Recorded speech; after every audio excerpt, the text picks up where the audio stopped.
So the bail hearing for suspects in the murders of rapper Keenan AKA Forbes and his friend Tibz Motswane continues in the Durban Magistrate's Court today. Accused number 4, Mziwethemba Gwabeni, is expected to give reasons through sworn affidavits on why he should be released on bail. Gwabeni is regarded as the orchestrator of the murders. Yesterday, the court heard the affidavit of accused number 2, Lindani Ndimande, and he said he feared for his life behind bars due to a taxi war with another family in Mpangeni, which is where he hails from. And Ndimande also argued that if he were to be released on bail, he would not interfere with the state witnesses.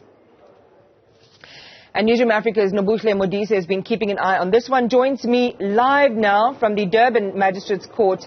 Nobuhle, good morning. So we shared a little bit of a recap of what went down in court yesterday, but there is this issue around the extradition as well and what's been heard in the Manzini court and its connection to this particular trial. So just bring us up to speed and good morning. Good morning, Iman. Indeed, yesterday we were supposed to hear the reading of the affidavit for accused number 4, which is Mziwethemba Gwabeni. And before that could even happen, the state stood up and opposed some of the contents in the affidavit. Number 1 being that there was an email that was sent between Senior State Prosecutor Lawrence Gaba and Attorney Yolanda Gieling, who's representing those two who are in Eswatini at the moment, and he says that the contents of that email was found in the affidavit for Gwabeni, and he raised concern there. That was then ironed out and it was removed, but then another issue came up where we were told that the charge sheet from the Manzini District Court in Eswatini was also part of that affidavit and it was being used as evidence. Now the state is saying, of course everybody has access to that particular charge sheet, but using it as evidence is what they were opposing. So more amendments. We also heard the magistrate then chastising the defense, saying yet another delay because the defense isn't ready and has to continue making amendments to their affidavits for the accused. So that's what came up yesterday. But also just to recap on what took place yesterday when we heard the reading of the affidavit for accused number 2, who is Lindani Ndimande. As you've mentioned in the intro, he did mention the fact that he fears for his life in custody because of that war, that taxi war in Mpangeni where he hails from, saying that a rival family is using members of the NIU within the SAPS to terrorize the entire family, and this is why we saw those two brothers then flee to the kingdom of Eswatini. But also one common thread that kept coming through, Iman, as we've been hearing the bail application. So far we've heard obviously the bail application for accused number 1, who's Nobuhle Modise, accused number 3, Siyanda Mnyeza, and then yesterday we heard Lindani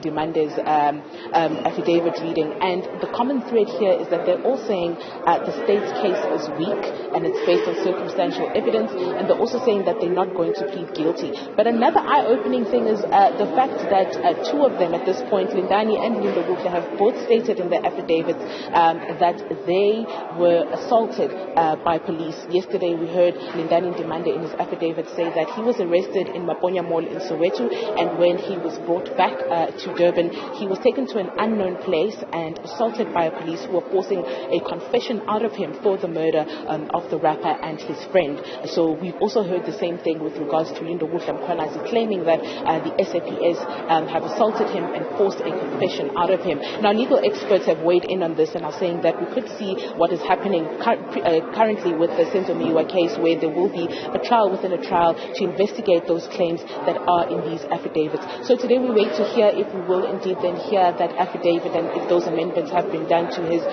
sworn affidavit, we'll hear the affidavit for accused number 4, Mziwethemba Gwabeni, who has been pinpointed as the orchestrator and facilitator, as he is the one that received that sum of 800,000 rand and distributed it among his co-accused. I mean, as you're sharing, Nobuhle, there's still a lot of administrative legal housekeeping that needs to be done, especially with regard to that affidavit. I want to move to something else really quickly, and this is the extradition filing from South Africa. We understand that is complete. This extradition process for the 2 Ndimande brothers in Eswatini underway now. Indeed. You'd remember when we spoke to the NPA here in Durban last week, we spoke to Natasha Kara, asking her where they are now with the process. She then spoke to us about the process that's been done and that, yes, the papers have been filed. And she said that now it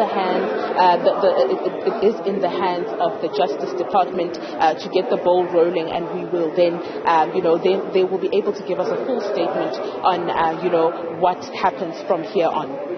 All right, Nobuhle, we will come back to you once court gets underway today, but it is a big day, and as Nobuhle says, all of the accused planning on pleading not guilty to those charges, all of them making a similar assertion that the state's case is weak. Of course, in stark contrast to Tony Forbes and his belief that the NPA and the prosecuting team does have a strong case. We will see how this all stacks up when this trial actually gets underway. And Nobuhle pointing out there might be a little hiccup or a detour if it goes the way of questioning those confession statements, as we've seen with the Senzo Meyiwa trial within a trial.